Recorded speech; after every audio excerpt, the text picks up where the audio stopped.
That when you sit down and you chant, the Supreme comes and stands right beside you. That when you stand and you chant, divinity dances right beside you. But hear this, when you dance and you chant, the Supreme embraces you. Sitaram, Jaya Jaya Sitaram, Jaya Jaya Sitaram, Jaya Jaya Sitaram, Jai Shri Ram.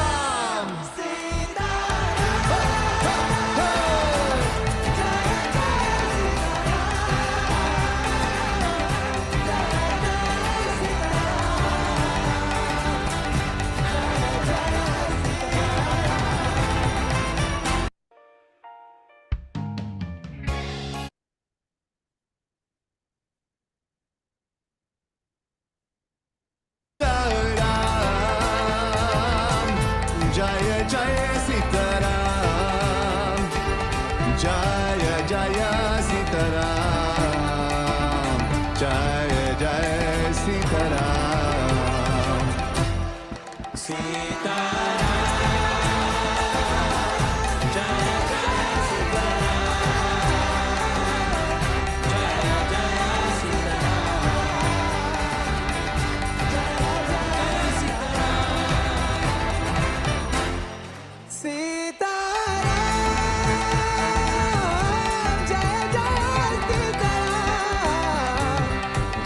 Jaya Jaya Sitaram, Jaya Jaya Sitaram,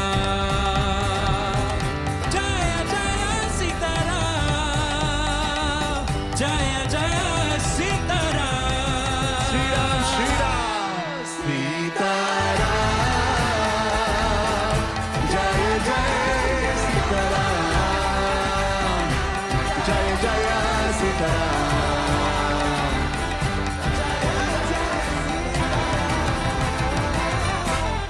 Sitaram,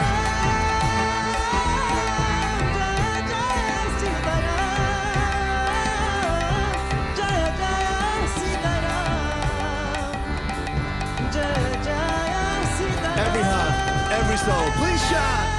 Sitaram, Jaya Jaya Sitaram, Jaya Jaya Sitaram, Jaya Jaya Sitaram, Sitaram, Jaya Jaya Sitaram, Jaya Jaya Sitaram,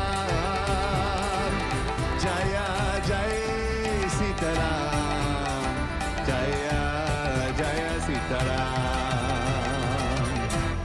Sitaram, Jaya Jaya Sitaram, Jaya Jaya Sitaram, Jaya Jaya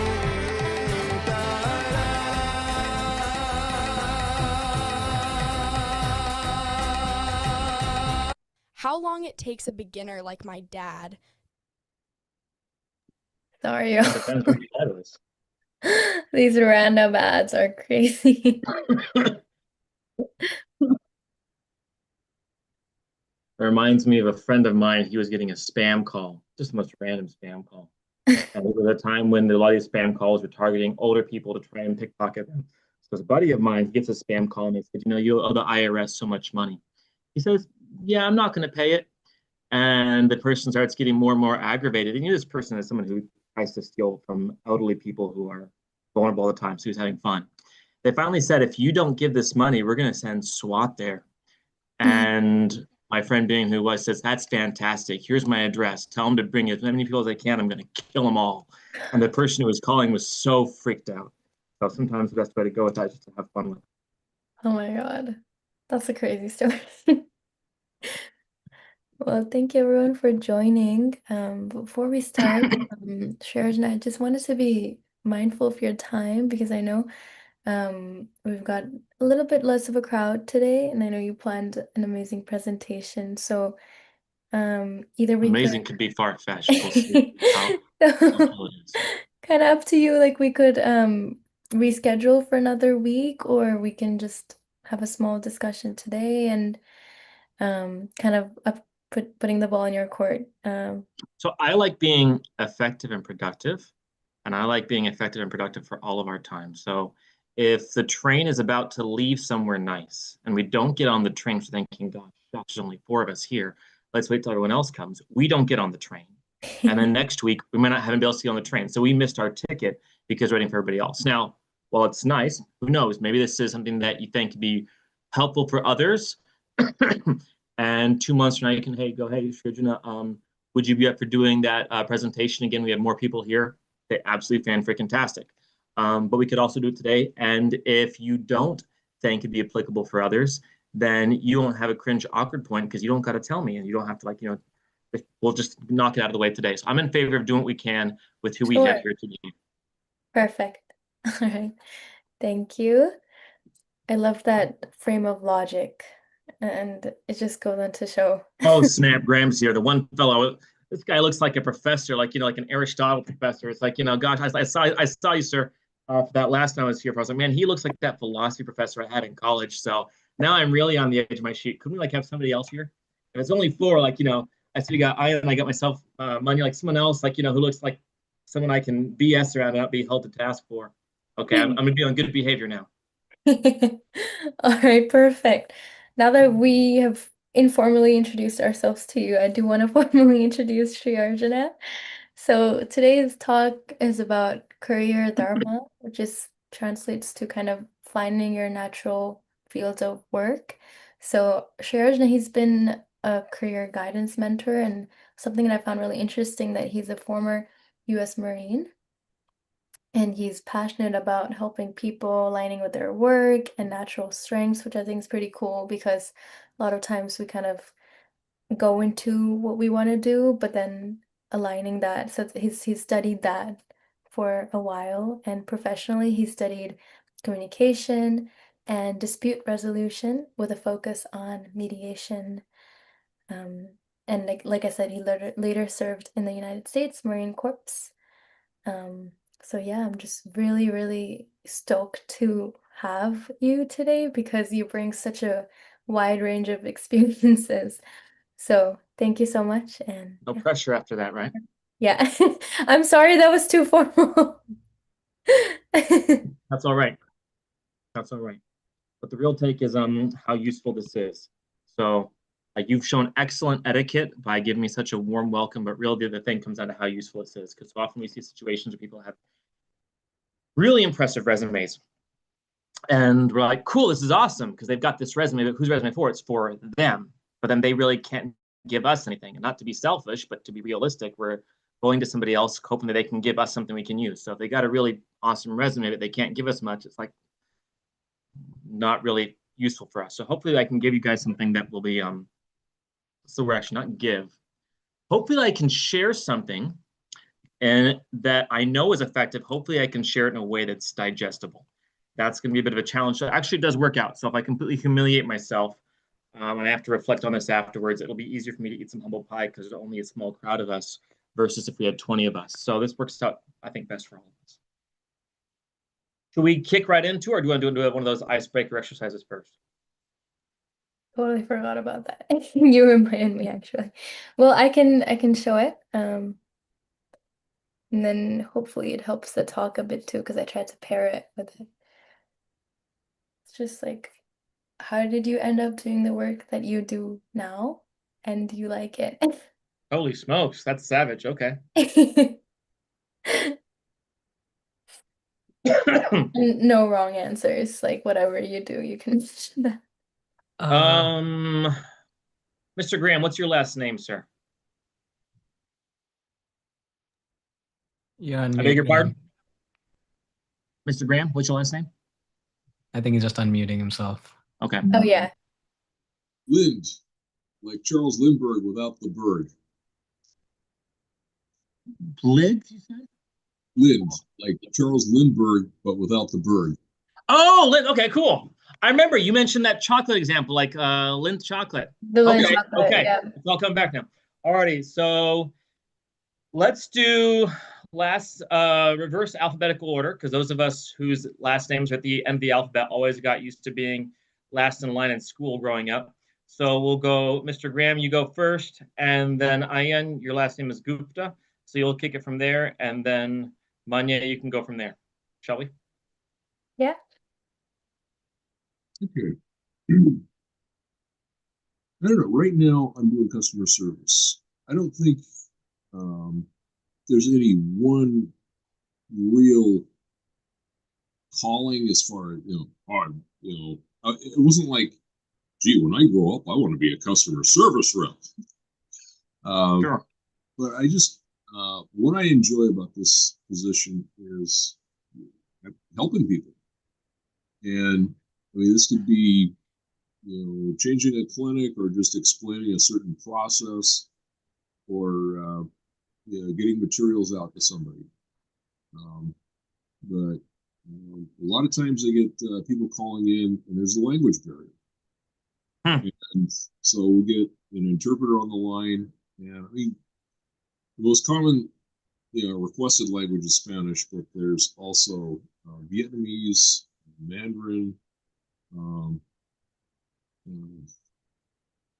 Ukrainian, Russian is up there, and I'm just glad to be able to help. And then sometimes we get exotic languages like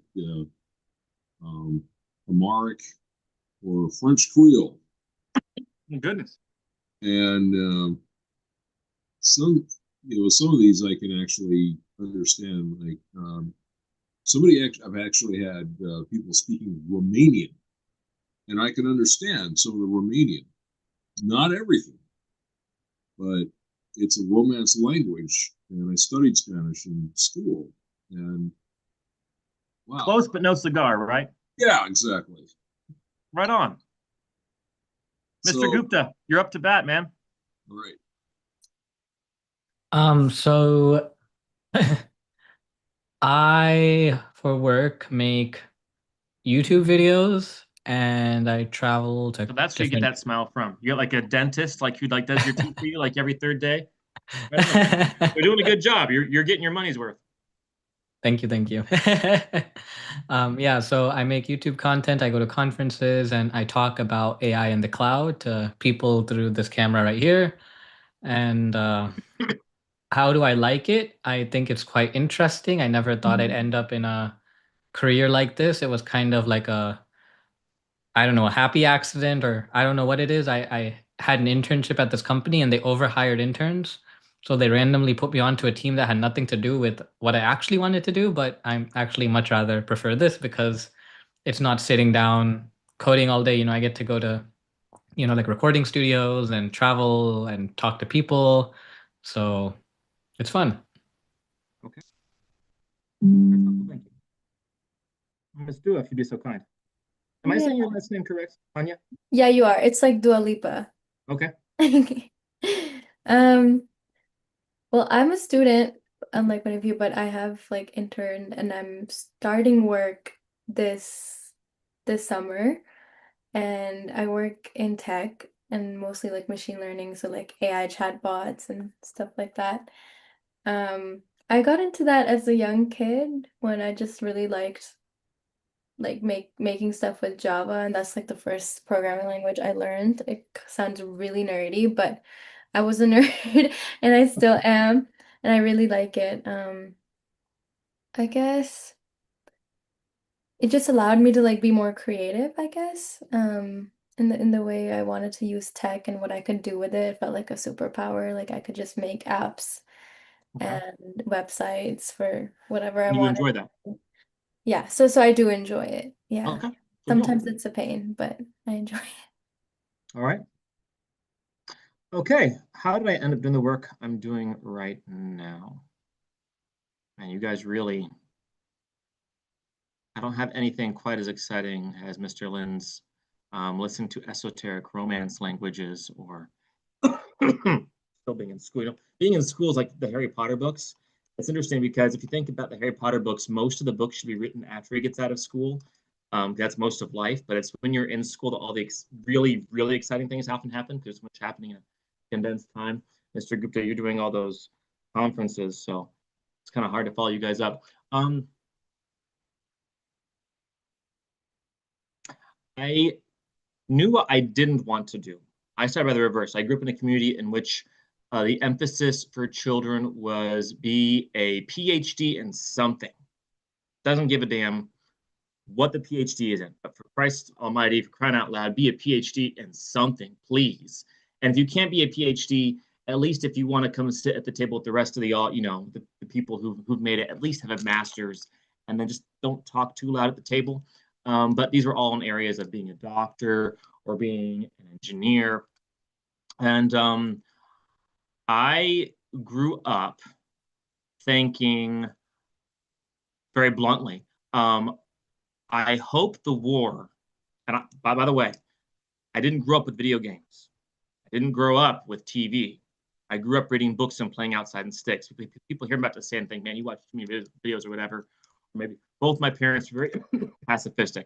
I grew up thinking, I hope the war in Iraq gets so bad that I'll get drafted when I'm 11 years old, so I can go and protect people by killing terrorists and get this war over faster. I used to daydream that, not that I hope bad things would happen, but I would think, man, there's got to be, a bad thing happening. If someone's got to get bit by a dog, I hope that it can be while I'm there so I can throw myself into the makes and I can get savagely injured while I protect someone, not because I want someone to be in danger, not because I want to get injured, but this is going to happen anyways. I want to be there when it happens. And that nature was never tried to repress because I grew up in a community where it was, oh, don't do that. But then I realized one day, holy smokes, there's this really epic, cool thing called the Bhagavad Gita. And this whole Bhagavad Gita, contrary to, as the joke I made went, sometimes common opinion, it was not spoken in a Buddhist monastery. Now, okay, that doesn't mean that we all have to go be aggressive, but what it does mean? Oftentimes we think of work that is of an aggressive nature being the most far out there work as far as don't touch it. So, okay, if Krishna can speak the Bhagavad Gita in that type of environment, really, any type of work that can be thought of, there can be some use for it. And so by growing up in a very repressive environment, as far as the work that was glorified, appreciated, I kind of went into the reverse of going, okay, well, that's not for me. That's not for me. I'm going to do what I enjoy, which is let me put myself in a dangerous position that maybe I'll be able to protect people in the process. When you briefly discussed previously, I was in the Marine Corps. I checked out as a corporal of the United States Marine Corps as an assault amphibian crewman. I have worked as a manager for an armed security agency, and I am currently in the process of getting through training with the Federal Bureau of Prisons.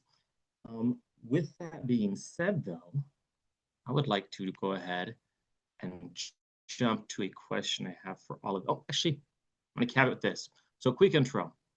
And Mr. Lynn, you'll be familiar with this. So, we all have our own accent. And we often think we don't have an accent until we meet someone who has a different accent. They go, you got an accent. I'm like, no, I don't. Like, no, you got an American accent maybe, but you've got an accent. We don't hear our own accent. Now, how is it useful to know someone's accent? Because if I don't know your accent, Ian or Munya or Graham, but I can tell it's not mine, it's going to bug me our whole conversation, and I'll be distracted from what you're saying and trying to pinpoint that accent. Now, if you just told me, yeah, I've got a New Yorker's accent, or I've got a Midwestern, or I got a bit of Southern slang going on, say, okay, after that, I'm satisfied because I know. But if we don't know and we don't hear that accent, it's just bugging us because we don't hear people talk this way. So the past few years, I've discovered that I do have an accent, even though I don't hear that accent. And metaphorically, what I'm referring to is the way I speak is perhaps more assertive, a different flavor than is typically heard in many circles, particularly in circles where we're trying to practice some form of Krishna consciousness or yoga. It's a bit more, I might say, abrasive, rough around the edges. So just to share where that accent came from, because often when you come to an accent, it's not where the person lives. I might live in Texas, but if I grew up in County Cork, Ireland, I'm going to have a really soft Munster Irish accent. So it's really where we grew up that details our accent.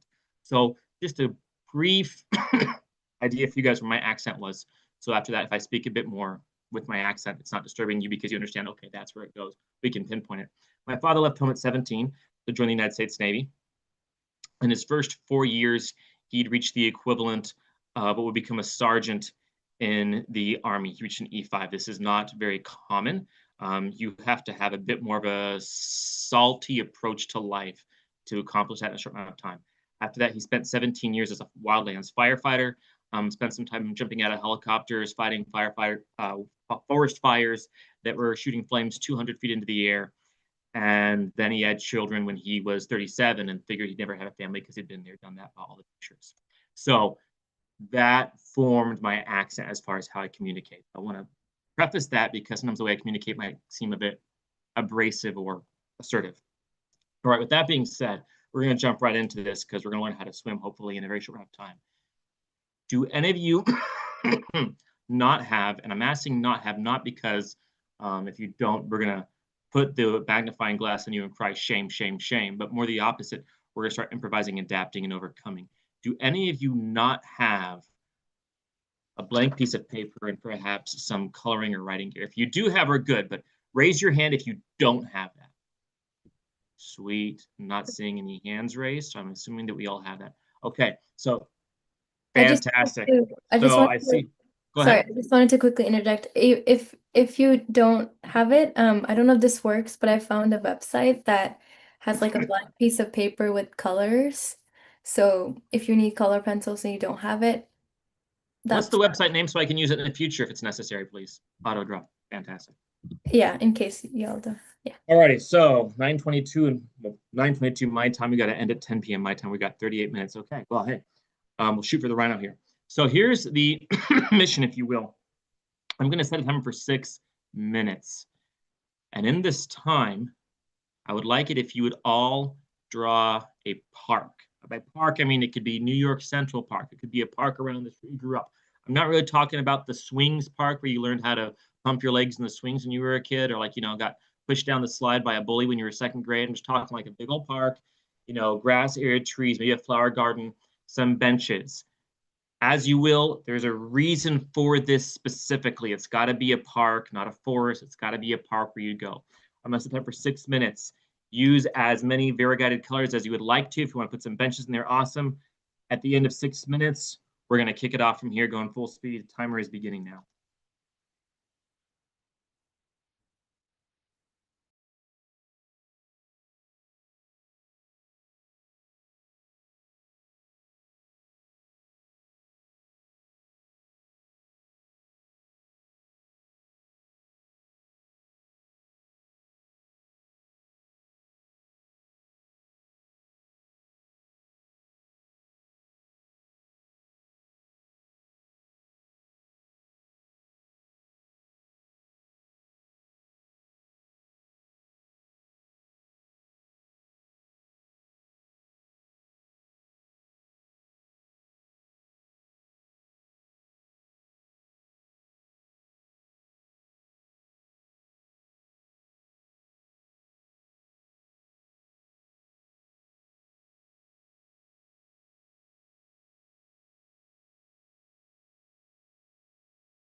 All right, we're at 6 minutes, and I beg your pardon because I know that typically speaking, when we get into something that we're really passionate about, like a drawing, we usually got 6 minutes, and we're like, gosh darn it, I'm like halfway to my masterpiece. If I couldn't give me 15 minutes. That being said, I'll go ahead and I'll break the ice because I've got an impression that some of you are going to have something a bit better than mine, so I don't want to completely humiliate myself by going last. I'm going to show mine. Got it.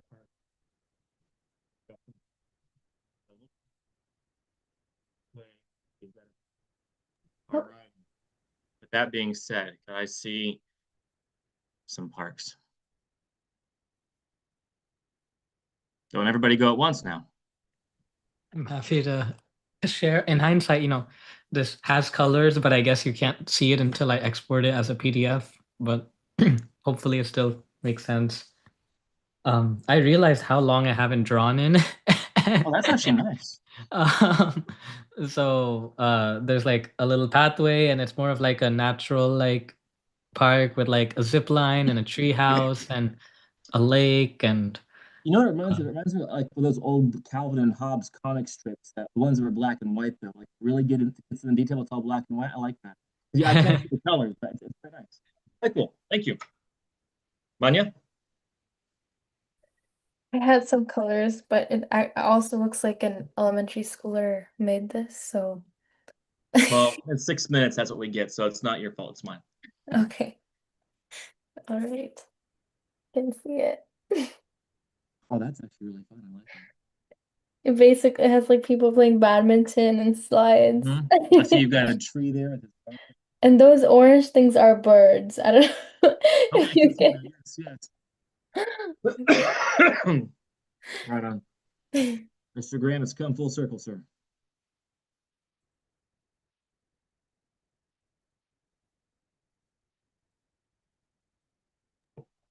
Okay, grab the nearest piece of paper I could grab. My camera's kind of doing some funky things here, but I just had a pen, so it's monochrome. So this is like Okay. a geyser. Oh, okay. Like a national park, like at Yellowstone. Yeah, exactly. Okay, sweet deal. And then this is, like forested hills. There's a stream running by. This is a walkway, park bench, and then clouds up here, and mountains or hills in the background. So again, my camera's blurring. I like it. Reminds me of visiting Yellowstone out west, where I grew up. Very nice. Alrighty, so now here's the deal. The colors are mostly for you folks. Do any of you have any red or orange pens? If you don't, we'll use black. But does anyone have a red or an orange? Okay, if you have red or orange, do this next thing with a red or orange. If you don't, use a black ink. You're gonna eyeball 87%. Now, I, for one, did not go to school for math. So if your fractions are off, and if you're not sure it's 80% or 95%, hey, that's totally cool. It's not quite chill because we're dealing with fire here, as I'll explain in a second, but it's all right. Roughly 87% of your forest, I want you to destroy it right now by using, if you have orange or red, coloring flames over it. If you've ever played Mario Kart, use it like that darn squid thing does when you're trying to win the game and someone uses that thing to put the squid ink all over your screen. So go ahead and use black ink to put a fire on. Set your park on fire. Okay. Doesn't have to be a neat fire. An inferno is not supposed to be pretty. It's chaos. It's burning when you think you've got about 87%. Sweet. Are we there? Or does anybody else still need a light and match underneath their beautiful masterpiece?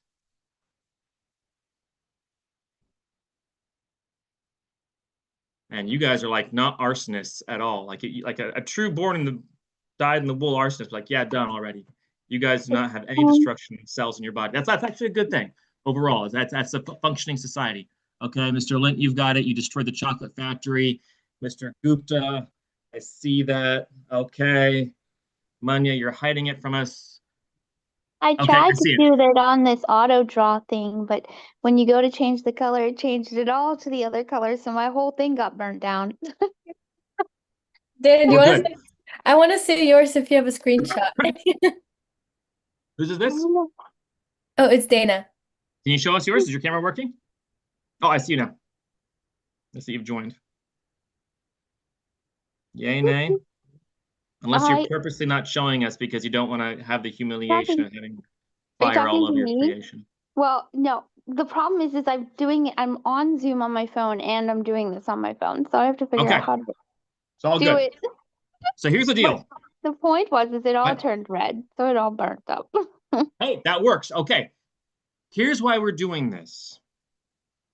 According to a Gallup poll from 2013, 87%, that is 87 people in 100, are either apathetic, like couldn't give a damn, or full on burnt out with their work. So for a visual of that, you're looking at your pictures right now. You see a beautiful park, and someone just poured out the gasoline and set that stuff on fire. Now, here's the tangible impact that this has. First of all, anybody in the park, aka yourselves in this analogy, is going to be in distress. If you're not satisfied with your work, you're going to be distressed because it's kind of a secret. I gotta let you guys, know. Most of your work, of your living life, will not be with your loved ones or your spouses or your children, your friends, your family. It's going to be at work. So if you are apathetic to hating your work, you're going to be overwhelmed. Now, here's the catch, though. This park you're looking at set on fire, it's not just going to be distressful. Good to go, man. It's not just going to be distressful to yourself. It's going to be distressful to the rest of the city, because the rest of the city, even if they're not in that park or if they're in a 13% that's still good, they're feeling the heat and the pressure from everybody else. If you enjoy your work, but you've got an interaction with somebody who hates their work, and that's 87% of the world, and 87 out of all the 100 people you interact with are just depressed and hating their work, that's going to cause some strain on you. So this affects everybody. No one is unaffected by this. Now, an issue that comes up with this, when we think of work, we start to get into this, and a very common point of work that we get into is with this mentality, people going, well, find a good job. You're lucky if you like it. And the main thing is just have the determination, have the grit to hold yourself in the fire, do the work that you have to do to take care of yourself, take care of your family. But then we burn ourselves out and we're angry people all the time. I still remember distinctly the first time I ever heard my father swear, which is kind of interesting because my father, he was literally a sailor, so he had a sailor's abilities, but he kept that away from home. But then he got into a field of work that he felt obliged to do that was not within his natural calling, and it had a toll on him. And I remember being a kid, hearing my dad swear, I'm like, I've never heard dad do that. Like, it had an impact. Yes, he's taking care of the family, but it has a domino effect. The other mentality is, well, someone's got to do this work. So here's the food for thought for all of you. You go to the hospital, you need a heart transplant. Do you want the surgeon that looks at your heart and goes, well, shucks, heart's out. Someone give me a liver. Somebody's got to pump the blood to the rest of the body. We'll just shove a liver in there. I know it's not a heart, but something's got to do this job. Don't send me to that quack, please. Now, maybe your doctor's a bit more getting with the times and you realize the liver shouldn't really do the heart's job. He goes, okay, well, it's not going to be permanent, but until we can find a better heart, someone give me a liver, or better yet, give me a brain and we'll shove it there in the chest. It's like, nah, dude, it doesn't work that way. Now, when we see it this way, we get chuckle to ourselves, but the reality is we don't get it as society, which frankly speaking, let's take some ownership in that sense. We don't get it as individuals either, because we phrase as, hey, your family tells you, your friends tell you, someone's got to do this work, or hey, maybe it's not your calling, but someone's got to do it. Just do it until the next person comes along. Well, guess what? If it's not within our field of work, but naturally comes to us, as we're going to try and play in the next 22 minutes. By the way, just to put in perspective, the smallest career Dharma presentation I've ever been to, and I've done this in the US in several locations, I've done this in the UK. The smallest presentation I've ever been to was a 9-hour full day event. So we're kind of trying to find kryptonite here. We're trying to build the Tower to Babylon, but we're going to do what we can do. All right. When we try to force ourselves into work that isn't our natural field of work for some righteous cause, that's like putting ourselves into the park on fire going, well, it's like, the park is a nice place. I can make the best of it. And like, we don't go home to our families. If we do, we're all singed and burned or stuff. It brings chaos to society. So, but then we get this issue, right? Which is, well, the Bhagavad Gita, we go, oh, easy answer. Krishna says in the Bhagavad Gita, for those of us who have read parts of it, in the 4th chapter, Krishna says in Sanskrit, Chaturvarnya Maya Shrishtam. Chaturvarnya, what does this mean? Chatur, 4. There are 4 fields of work. Plato, I believe it was, did something similar, where the Greek says it was, but I'm totally bastardizing this analogy, beg your pardon. It's been like 11 years since that philosophy of ancient cultures class. But this concept of having 4 different fields of work, that's understood in other areas as well. But here's the catch, right? We're going through life. We're like, man, there's 4 million different jobs out there. What am I going to do, right? And someone goes, hey, man, I got an answer for you. There's 4 fields of work. Find out which field of work you're in, and you've got it. And you're trying to be polite. You're like, hey, man, that's really cool. Thanks so much. I've now narrowed down, get this, 4 million possible careers to 1 million possible careers. Yay! Thank you so much. And can we get something more practical now, please? Because here's the deal. We have the 4 fields of work. We're going to put these in English because in Sanskrit, it's kind of hard to wrap our hands around it. There's a saying in Spanish. You can say something, puede decir algo en una lengua, y en ese caso se va a la mente. Pero si se dice en su lengua, se va al corazón. If you say something in a language, it goes to your head. But if you say something in your language, it goes to your heart. So using English here, we have the field of ideas, we have the field of government, we have the field of resources, and we have the field of artistry. So you might go, okay, cool, figure out your field of work. But here's the deal. Field of artistry, let's take a look at some careers here. A surgeon is in the field of artistry. An MMA fighter is in the field of artistry. A carpenter, a nurse, and a dentist, and all engineers are in the field of artistry. If we start to go, okay, how do I narrow it down specifically? So we're going to talk about something here called prosperities. Now, prosperities is like if you're looking through a kaleidoscope. You can have 4 general settings, but you can have subcategories, and you twist it. Maybe one of the settings is a flower setting, but you twist it from the subcategory, and you get pink flowers or purple flowers. So if you've got pencil and paper, I encourage you to go ahead and write this down. The 6 prosperities are 1. I'm going to give them here the English, which I don't do very often, but for sake of time, so you can write down, we have leadership. 1, leadership. 2, we have, the closest you can translate this to is beauty, charismatic leadership. 2 is beauty / charismatic leadership. 3, strength or health. 4, flexibility and detachment. 5, knowledge and mental stimulation. And 6 is a positive environment of friendship and camaraderie. Okay, now here's the deal. All of us have each of these 6 to a degree. But what we want to do is figure out what order each of them we have from top to bottom. What this might look like, you might go, okay, the top 3 most important to me are leadership, knowledge and mental stimulation, and flexibility. What this means is that independent of your field of work, you need to have these top 3 things, whatever your top 3 are of these 6, in order to be fully satisfied. If you want a job where you're like, hey, man, you know, maybe some bland days, but for the rest of my life, I feel enthused by this work. It's not enough to be in your field of work. You have to have your top 3 prosperities. Why? What would that look like if you don't have your top 3 prosperities, you'd ask? Okay, well, here's the deal. A lawyer and a firefighter are both in the field of government. Not because, don't think of government, if you will, as something where we see now, like, you know, government and politicians. But just think of it in the sense of honor and just. People in the field of government, they are willing to sacrifice for what is honorable, what is just. Both lawyers, if they're in their proper field of work, by the way, quick caveat, you might see someone in a certain type of field of work, like field of work. They could be situated incorrectly.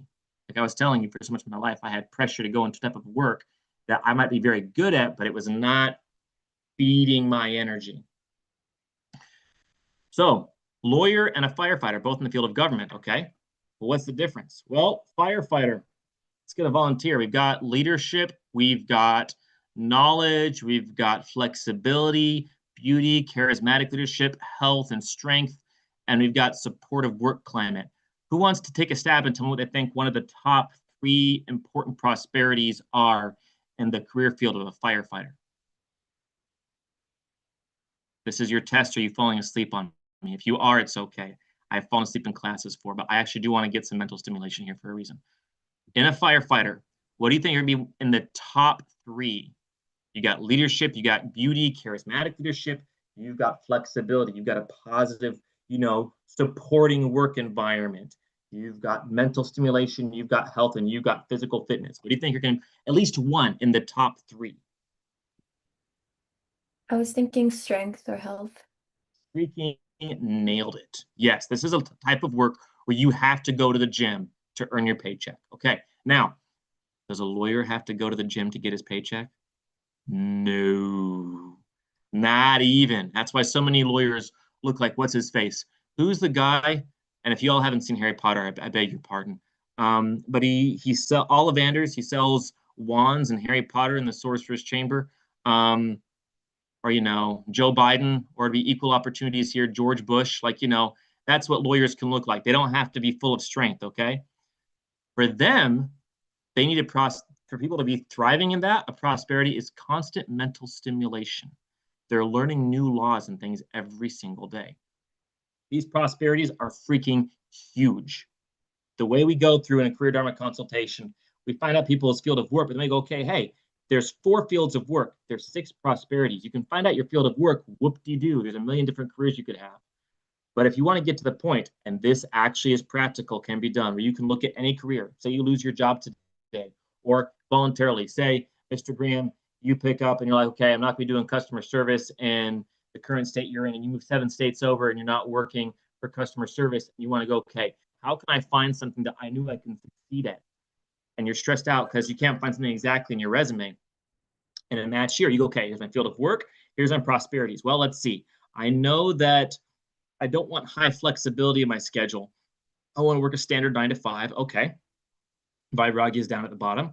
But what is high? You want beauty or charismatic leadership in your workplace. Beauty could be like, okay, it's a very beautiful environment.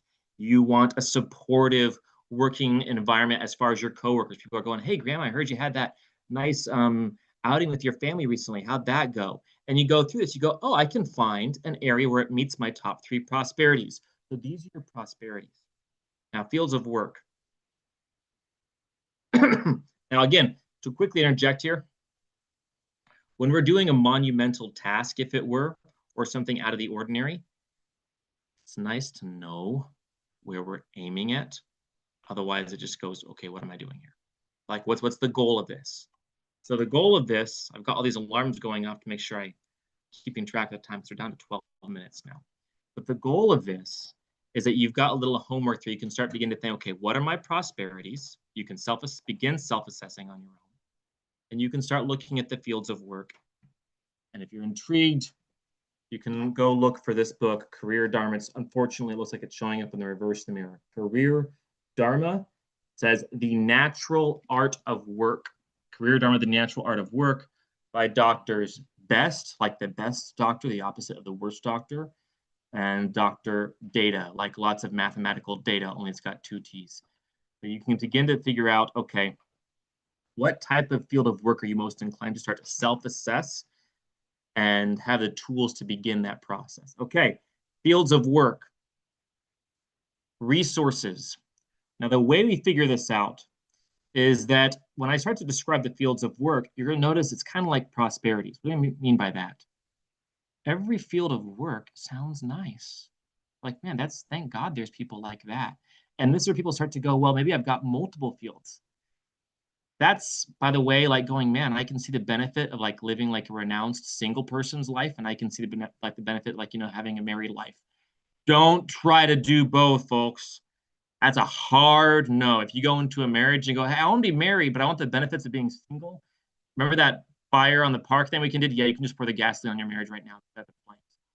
And if you try to be single, but you're trying to, like, you know, go, gosh darn it, why don't I like have the, like, you know, regularity of having a life best friend who, by the way, you're gonna have arguments, but sometimes to solve that out, it's not gonna work. So they both have their nice pluses, but in the fields of work, to action them properly, you're gonna be bound to one, not because it's binding you. That's how you bloom. It's like in college, when you get to your junior year, you've knocked out all your core classes, not because you're being bound to your degree. To bloom on your degree, you've got to be committed. Okay, so every field has two things that it's focused on. These, okay, the key that when we're doing a consultation, if it takes a long time, it's because of years perhaps of bias or prejudice or family pressure. People have had their vision colored, so they can't hone in on these two things. It's all about honing in on these two things they want and two things they will sacrifice for, which is important because if you go, man, I like that field, I like this field too, which one would you sacrifice for? Because you're going to have to sacrifice for life. Or which one would be like you would outsource for, right? I described this. You might go, man, they both sound nice. Okay, envision yourself a situation where you could do one or the other, but someone else is going to do it. Which is the one where you'd be like, okay, I want to do this one. If you knock that, if you're taking care of that, I'm happy. And which is the one you're like, okay, if he's doing that, I'm jealous because I want to do that one. Like, this is cool, but I want to do that one. Okay, so field of resources. We often oversimplify this into farmer, but here's the deal. Resources are really any field of work in which they're asked themselves for society, is this sustainable? Is it regenerative? You can write this down next to resources. Is it sustainable? Is it regenerative? This is what farmers do. Is this sustainable for society? Is this regenerative for society? Are we going to, like, you know, produce more crops? If it's going to wreck the fields, forget it. We got to make sure the fields are reusable every year. But here's something interesting. Every field has a negative connotation to it. Ever heard someone say that person's so greedy? They're a really successful business person, but gosh darn it, they're so greedy. This is also why we can only be in one field, because every field has a different dharma, different nature, different duties. Like a single person and a married person, they've got different duties. They don't overlap. For someone to be in resources, they've got to be thinking, is this sustainable? They're not going to be going, how can I give people, you know, tickets and discounts to my business all the time? Because that's not sustainable for a business. Sure, it's sustainable for a relationship, but gosh darn, they got to create wealth for society. These people are often the ones who are funding, like, you know, you go to stores, you say, our store, Harris Teeter or Kroger's, has donated X billion dollars to the local children's hospital. They wouldn't be able to do that if they were giving you discounts all the time. So you start to notice every field has a bias. People who are in that field are prejudiced against that field because any work, unless it's our work, will seem distasteful to us. We have that saying, one man's food is another man's poison. So resources, what they want is it sustainable? Is it regenerative? They are willing to sacrifice for this. They might forego making a profit because, like, you know, I could make a lot of profit if I, you know, tell my clients to invest in this stock, but it's not regenerative because next year the signs are looking pretty bad. So I get money now, but not. So I'm going to sacrifice right now to be regenerative. But people often think people in the resources are greedy. Okay, ideas. Teachers are here, philosophers are here, mathematicians and journalists are here. What are the two things ideas people want? Is it true? Is it wise? Now you'll notice here again, as you hear this, you're gonna think these are all great. Yeah. We're not thinking, okay, which one's bad, which one's right. We're thinking, which is the one that actually enlightens us? Like, I know that if I had to sacrifice for this, I could give my life to this. Is it true? Is it wise? They'll sacrifice for this. A journalist is willing to, whether it's Alexander Solzhenitsyn, he wrote the Gulag Archipelagos. For those of you who are history buffs of the Soviet Union, it tore down the Soviet Union. I see Mr. Lenz nodding his head right there. We see now it's a huge thing. Whistleblowers, people who are saying we are going to make a sacrifice to get true information out there. What you do with the information, that's on you, but we're going to get it out there. Is it true? Is it wise? This is field of ideas. They will sacrifice for this. The negative connotation, people who are in the field of ideas, they don't, it's like our accent. They don't catch their accent. You don't catch their accent. The people who aren't in the field of ideas go, those folks are arrogant. Man, they think they know so much. They're just going to tell me how it's done. Well, here's the deal. To get information that's true and wise, you have to be indifferent to saying harsh truths. Someone's going to tell you, hey, Mr. Walsh, we know that you're trying to get your health to get, actually, what's going to be really, I think that's going to be a bit more direct. Mr. Walsh, you really value being a father and a husband. Yes, I do. Cool. Guess what? You need to lay off talking over your wife all the time, and you need to spend more time asking your kids what they want to do. Okay, that's painful for me. Because yes, I love my wife, but here's somebody else telling me how to run my relationship with my wife. This is not easy for me to hear. Or how to have my kids. This is not easy for me to hear. Most people would not be able to give me that blunt information, but field of ideas are like, hey, I will sacrifice for what is true. Mr. Walsh doesn't have to like me, but I will tell him what is true. So again, ideas, this is the field where all subcategory of work, the main theme is it true? Is it wise? The negative connotation, though, is that if you're not in the field of ideas, you're going to look at these people and go, oh, they're arrogant. Artistry. This is often the most complex. You go, man, how can you have MMA fighters here and dentists here and electricians and surgeons here? Okay, what is going on? It's like it's like the American melting pot. You got the Irish, the Polish, the Jews, the Ukrainians, and you're putting them all together and go, hey, what? And you got pineapple pizza. No, that is an abomination. That shouldn't have happened. Well, okay, explain how we got here, please. All righty. Artistry. Is it beautiful? Is it supportive? That is their focus. They want to make things that are beautiful and supportive for society. Dentists, what are they doing? They're making your body function. Surgeons, what are they doing? They're making your body function. Not all doctors, mind you, but specifically these two types of doctors, about how to make your body function better. MMA fighters might ask, that sounds like aggressive. What are they doing? If you've ever seen these Great Depression movie called The Cinderella Man. Fantastic movie. It's about boxers. And during the Great Depression, when people were depressed all the time, what would they do? They'd go and watch a fight. It gave some color to the otherwise bleak and depressing life. These are performers. They give beauty to society in this way. They support society. Nurses, how are you doing? I still remember when I had the unforgettable experience of having a surgery when I was 11, and I came to and I ripped out the cords they were feeding me painkiller with. Not advisable, by the way. Yeah, not a good feeling. But I still remember those sweet ladies going, it's okay, darling, take deep breaths. They can't give me painkiller. This might as well be like, medieval ages, like, doctor appointment right here, but it is what it is. And they're just going, it's okay, sweetie, just keep on breathing. Technically, anybody can do that, but that's their focus. It's important. Are we being there for you? What's the negative connotation for artistry? Somebody besides Sri Arjuna gets to open their gob now. Okay, think about this. You've got carpenters, you've got electricians. We're starting to get some white-collar jobs in this field. Typically, though, it's not historically very common to have white-collar jobs. Now you got dentists and surgeons. Do you think electricians, carpenters, janitors? What is a negative connotation these people often have? Everybody say thank you to Manya, because we were 1 second away from me just sacrificing people and calling people out to spit out the answer. Okay, so Manya first, and Mr. Graham, you're next. What's the negative connotation people have, Manya, this type of work? Maybe that they're not so well set in life. Mm-hmm. Not Okay. as much money, or maybe they had to do those jobs. It's like a lowly job, or it's not as considered to have a lot of glam and attention. Okay.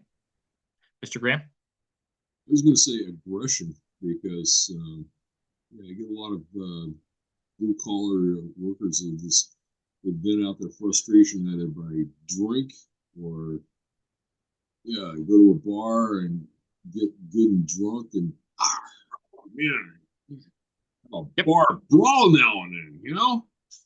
Yep. Pull off some steam. Yep. You both nailed it. Laziness and aggression, a sense of ignorance. You go, oh man, those guys, they're just ignorant. You know, they're going to be at the bar this Friday. Or, yeah, they're not so successful. We'll be nice to them, but if that's our brother, when we brag about them, that's our daughter, our son, we're going to go, yeah, they're doing so well, because we want to keep up with the Jones. When it really comes down to like people who aren't in that field, it's sad, but if they don't have a positive mood towards all the fields, they're going to go, gosh, that hurts. Why they got to be sad about something so low? Unfortunate. Try going through life without beautiful architecture, without beautiful parks, without functioning furniture, without movies. God, I know we criticize movies, but like, you know, drama and performance, that's like you can like lose yourself in the beauty of it.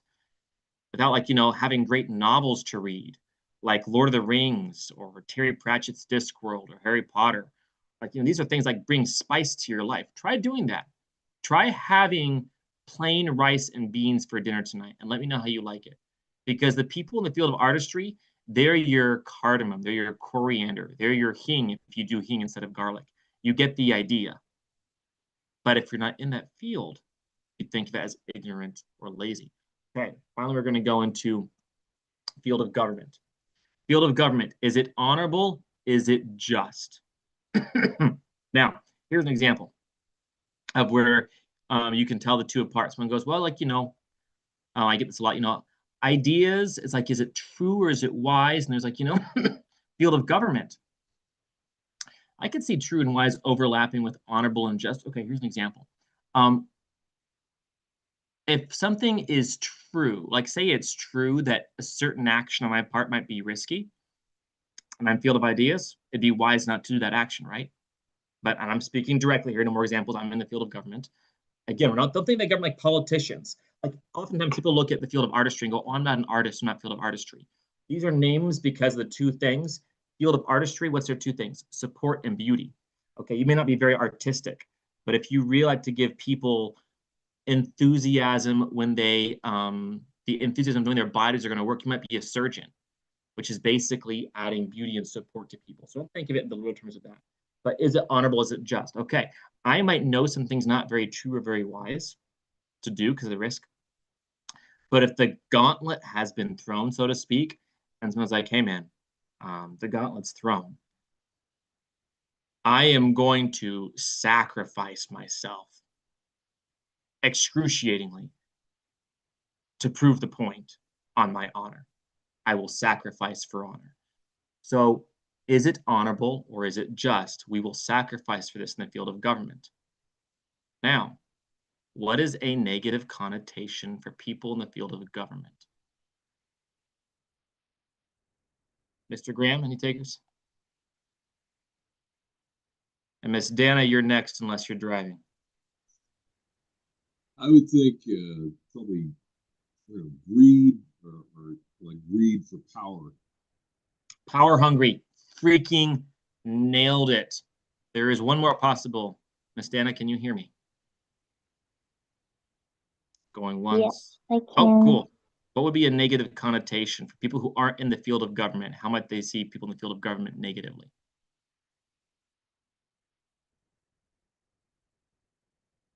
Shucks, it looks like you've got the heart, but your phone is not cooperating with you. It's okay, we're not going to hold it against you. Power hungry and aggressive. Now, here's the thing we're noticing this. We're going to wrap up here. We got, Len, you're being very gracious not to call me out. I know we're 3 minutes after time. I'll wrap it up so we can end at 5 minutes promptly and succinctly. We've got the prosperities and we've got the fields. We need both, or it's like having half a kaleidoscope. Kaleidoscopes are beautiful. You can look through them and see beautiful pictures. But if you only twist it one way or the other and you get, okay, squares and circles. But the real catch is you put the front kaleidoscope to the left and the back section to the right and make all these beautiful things, and you can get the purple flower garden, all these things. So look, you might get one field of work. Okay, cool. I'm going to be the field of resources. But then, okay, you're going to be the banker? Are you going to be the person who's being an entrepreneur with your own company? Or are you going to be the farmer? Well, start looking at your prosperities. You got high Vairagya, high flexibility in work. You don't want to do a 9 to 5. Okay. Something more towards farm work. There's a million things out there, but you get the idea. You have nobody over you. You want the 9 to 5. Vairagya is very low, and you want the leadership of other people. Okay. You might want to be a manager in an entrepreneurship. So you've got the idea of these prosperities. You've got the idea of the fields of work. But the main thing to take apart from this is that we all fall into one of these. Now, we may not know it yet because we've been suppressed throughout our life by family saying we need to do a certain thing. But if we try to do field of work that is not our field of work, we're going to try and bring our own field of work to it. I have found that if I try to do work that is not in my field, say, I remember when I was trying to do, I've got a brother who's good at this. He's very much field of resources salesman. When I tried doing sales for a while, the only way it was like sustainable for me was saying, okay, I literally had this idea, okay, every sale I get, I'm like plunging metaphorically a sword into the heart of an enemy. And I'm going super hardcore and I got to burn myself out. That is not the mood for sales properly. What sustains me is work where I'm putting myself in danger to protect other people. And that sustains me. So to find our natural calling, we want to find, okay, what is our field of work? You have the 2 questions for each. And what are our prosperities? And if you have those, you can start to use a kaleidoscope where you can look at any job and go, that's for me, that's not for me. And now we are 5 minutes after. Manya, you've been very gracious in allowing me to attempt this. Shall we pause here? Might be best, before Manya unmutes herself, I'm going to try and use some, what was it, the gentleman who had the last 2 weeks ago? He gave the talk about conflict resolution, perspectives, putting ourselves into the person's shoes. So I almost asked, should we pause here or should we ask questions? But if I put myself in Manya's shoes, that would be putting her in the awkward situation where she's like, well, I don't want to say no, we can't, we're always past time. If anybody has any questions, I'm sure Manya can give you my contact information. But the main thing would be to look at the Career Dharma book. Also, there is a Career Dharma online course where you can take this like an online college course, and it's very invigorating. And that's all I have for now. Manya, thank you for this opportunity. Wow, thank you. That was wonderful. I really liked the way in which you went through the 6 prosperities, was it? I think it's prosperities. Yeah, that was really nice to think about. And yeah, and we would love the link to the course if you have that. That'd be awesome. You can give me 1 second. Oh yeah, yes. Wait, gosh. To not err towards exaggerating, give me 30 seconds. But an actual, some people say, like, 1 second. You're like, yeah, and you're waiting for like an awkward 10 minutes. Yeah, I know. Okay. Give me an actual 30 seconds, like 30 Mississippi. And I think I can have this too. I'm pulling it up now. Right. And freaking tastic is what I'm looking at. I really do want to read the book now. It looks really interesting. Book is phenomenal. That being said, I really encourage you to take the course. Let me go to where I can send into the chats here. Share. No, that's not what I'm looking for. Manya, how would I go to type something in the chat here? What am I looking for?